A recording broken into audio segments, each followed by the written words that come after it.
Anda kembali di Kompas Petang, saudara. Kader dan simpatisan PDI Perjuangan Jakarta Timur menggelar aksi protes atas kasus pembakaran bendera partai.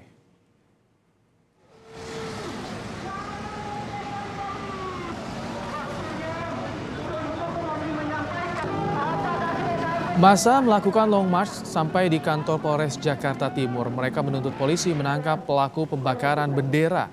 Pembakaran bendera itu terjadi saat demo di gedung DPR kemarin.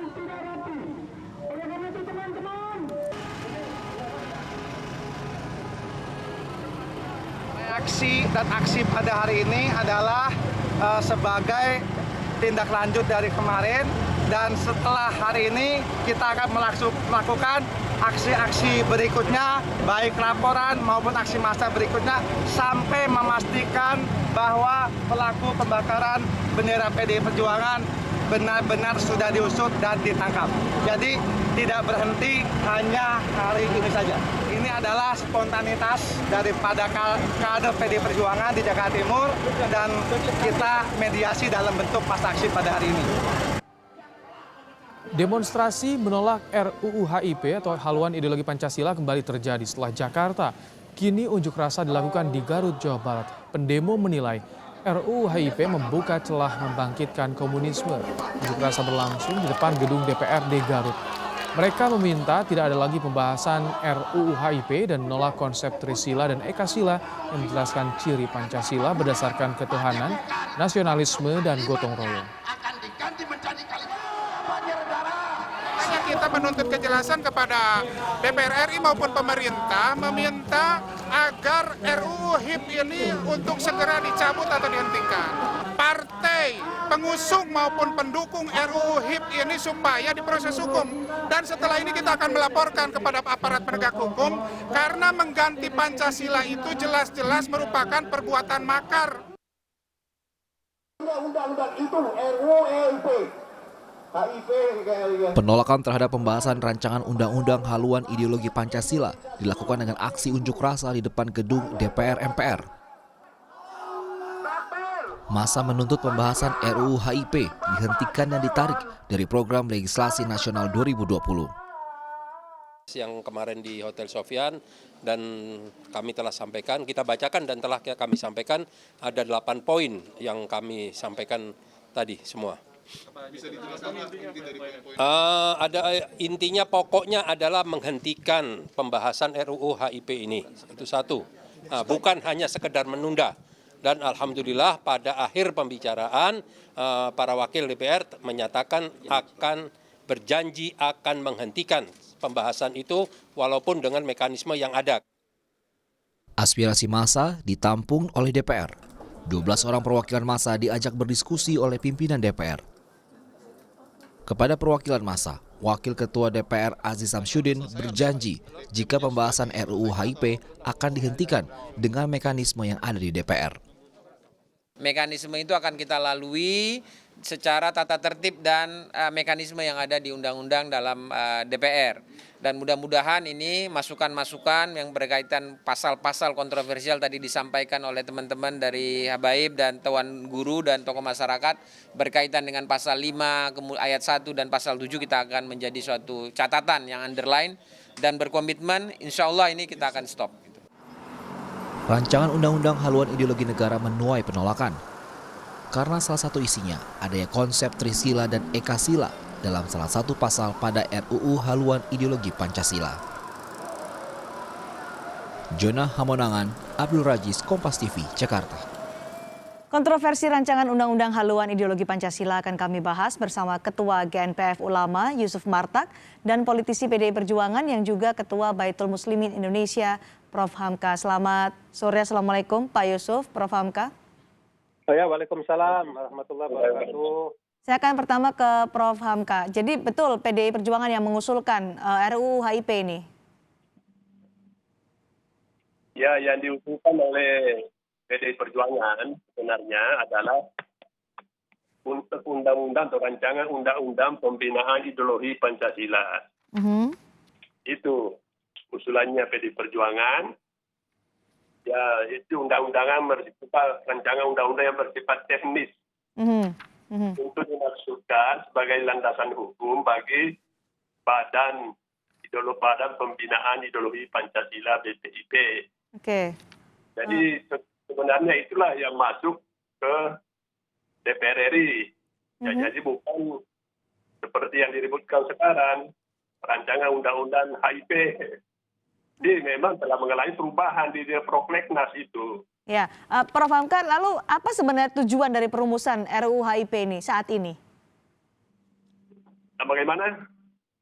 Apa tujuan perumusan rancangan undang-undang haluan ideologi Pancasila ini di tengah pandemi yang saat ini menjadi fokus pemerintah seharusnya?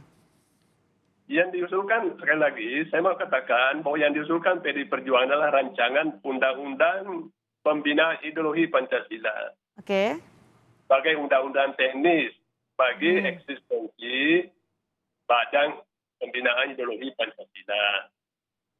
Karena ini rancangan ini sudah melebar, ini sudah begitu masuk di Prolegnas, berubah nama dan melebar. Jadi ini yang Apa bedanya dengan tadi yang diusulkan oleh PDI Perjuangan terkait pengembangan ideologi Pancasila? Bedanya kalau yang diusulkan PDI Perjuangan itu undang-undang teknis bagi pelaksanaan Badan Pembinaan Ideologi Pancasila BPIP. Kalau yang keluar ini sekolah undang-undang yang mengatur Pancasila lagi. Gitu. Oke. Jadi apakah rancangan undang-undang haluan ideologi Pancasila ini tidak lagi sama dengan apa yang diusulkan oleh PDI Perjuangan terkait pengembangan ideologi Pancasila? Jelas tidak sama. Jelas. Karena ada pasal-pasal yang sama sekali tidak diusulkan oleh PDI Perjuangan. Oke. Di antaranya? Ya, tidak sama. Di antaranya, Pak? Ya, kenapa? Di antaranya apa yang kemudian dia katakan itu melebar dari usulan pertama PDI Perjuangan? Ya, menurut Bapak Sekjen PDI Perjuangan, yang tidak sama itu ialah itu pasal berapa yang mengatur adanya Trisila, Ekasila. Itu kan sudah mengatur ideologi, bukan lagi mengatur teknis eksistensi BPIP. Ya, dan itu diusulkan partai lain, tapi menurut Pak Sekjen dan menurut Pak Wakil Ketua MPR Pak Basara, kita tidak boleh mengungkap karena itu adalah partai mana yang mengusulkan Pancasila kemudian menjadi ada rumusan soal Trisila dan juga Ekasila? Itulah yang kami secara etis tidak mau mengumbar di sini karena itu demi soliditas partai koalisi pemerintah, itu etika kami. Ya. Oke. Baik, Pak Yusuf Martak, ini kan ramai unjuk rasa yang dilakukan oleh GNPF Ulama, juga beberapa organisasi masyarakat lain terkait dengan RUU HIP. Alasan dari atau kekhawatiran yang dibawa dari unjuk rasa terkait dengan RUU HIP ini apa, Pak Yusuf, secara detailnya? Ya, selamat sore juga buat Pak Hamka. Jadi begini, aksi kami pada tanggal hari kemarin itu hari Rabu, itu bukan semata-mata karena kami reaksional ya, tidak reaksionis, tidak. Jadi sudah menanti, kami sudah lama mengikuti perkembangan rencana RUU HIP ini akan diadakan satu pembahasan dan perubahan. Ya. Akhirnya mulailah banyak sekali ormas-ormas besar, wabil khusus ya saya sebutkan di situ Muhammadiyah sudah mengeluarkan pernyataannya, Majelis Ulama Nahdlatul Ulama juga sudah mengeluarkan pernyataannya, termasuk Majelis Ulama Indonesia sudah mengeluarkan maklumatnya. Dan di beberapa daerah sudah terjadi pergerakan-pergerakan, tapi nampaknya hal ini tetap dianggap tidak ada artinya, seolah-olah tidak mau mendengar aspirasi rakyat dan masyarakat. Nah, yang menjadi pertanyaan, parlemen ini, DPR ini mewakili siapa? Mewakili partai, mewakili komunitasnya sendiri, atau mewakili rakyat? Nah, itulah yang menjadi satu titik tolak, kenapa kami mengadakan aksi. Yang diawali dengan pertemuan kami dengan beberapa ormas-ormas, kami mendiskusikan pada hari Senin, itu kami mendiskusikan secara panjang dan secara matang, timbullah satu keputusan, berarti harus bertemu dengan dan menghadap kepada DPR untuk menyampaikan surat pernyataan tadi. Gitu. Oke, kalau Pak Prof. Hamka, ini kan masih terus berjalankah pembahasan terkait dengan RUU HIP ini? Karena saat ini sudah banyak gelombang protes, pemerintah sendiri melalui Menko Polhukam sudah meminta untuk ditunda, tidak akan mengirimkan surprise pula kepada DPR terkait dengan RUU HIP ini? Ya itu kan tadi saya sudah katakan bahwa sebenarnya yang masuk ke kembali saya katakan, tegaskan bahwa PD Perjuangan awalnya begitu, bukan bentuk HIP yang kita mau undangkan, tapi pembinaan ideologi Pancasila. Tetapi sekarang bergulir di balik kepada Badan Legislatif DPR RI. Jadi sebenarnya ini baru internal DPR RI. Dalam proses perundang-undangan, begini Mbak, dalam proses perundang-undangan memang ada tahapnya penjaringan aspirasi. Sekarang belum tahapnya penjaringan aspirasi. Terus bocor apa itu keluar bahwa ini berubah nama. Nah ini juga yang perlu dibicarakan secara internal dulu. Baru dimintakan aspirasi. Apakah masyarakat bagaimana aspirasinya mengenai undang-undang pembinaan ideologi Pancasila itu. Jadi kemungkinan besar akan di PDI Perjuangan akan berusaha mengembalikan itu ke usul semula. Jadi dibahas internal dulu. Dan nanti suatu saat ada memang tahapan-tahapannya. Ada tahapan di daftar masalah antara pemerintah dan DPR RI. Ada juga tahap penjaringan aspirasi. Ini belum sampai ke sana. Terus yang disoroti oleh masyarakat ini yang belum sepakat HIP ini. Baik, kami sudah dapat poinnya Prof. Hamka. Lalu Pak Yusuf, karena ini kan saat ini sudah ditunda pembahasan rancangan undang-undang haluan ideologi Pancasila ini.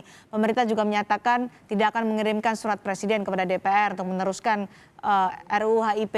Tanggapan dari GNPF Ulama yang selama ini juga melakukan protes terkait dengan pembahasan ini? Jadi begini, kalau kami melihat sandiwara ini sudah terlalu panjang, Mbak. Jadi awalnya pemerintah menyatakan akan menunda apabila nanti DPR menyerahkan kepada pemerintah. Tapi setelah kami datangi DPR menyatakan itu barang sudah ada di pemerintah.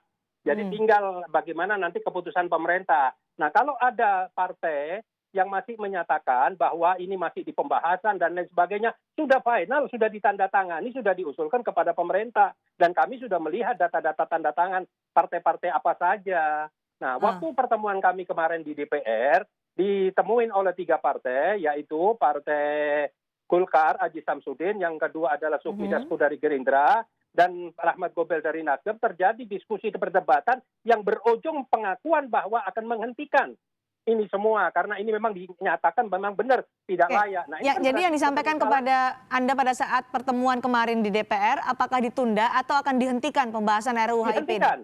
Setelah melalui perdebatan yang kami sampaikan, kami nyatakan DPR ini yang diurusin apa? Pertanyaan kami sekarang, mewakili rakyat mana? Kalau mau menyusun rencana undang-undang, membuat satu peraturan dan lain sebagainya, libatkan dong pakar-pakar ahli.